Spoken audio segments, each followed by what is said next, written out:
Hi, it's Steve. Today we'd like to show you how to change the insert for the damper on your French door refrigerator. It's a really easy repair. Let me show you how we do it. Now with the refrigerator doors open, we've cleaned off the upper shelf to give ourselves a little bit of room to work.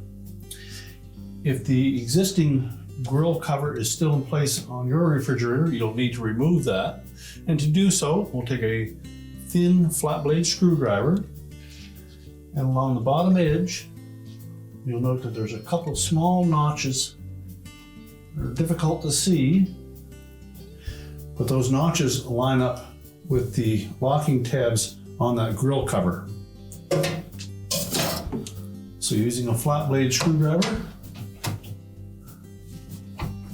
just go into that opening, and we'll lift up on those tabs.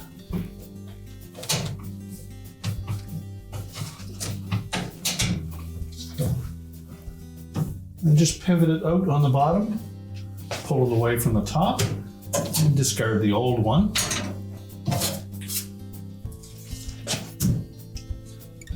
Now when installing the new one, we'll want to make sure that we insert all three of the tabs across the top into the appropriate openings on that cover.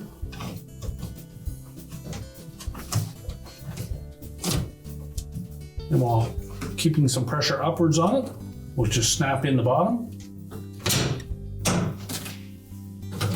to lock it in place. You can then close up the refrigerator and get ready to push it back into place. And we'll just close the refrigerator up, and our repair is complete.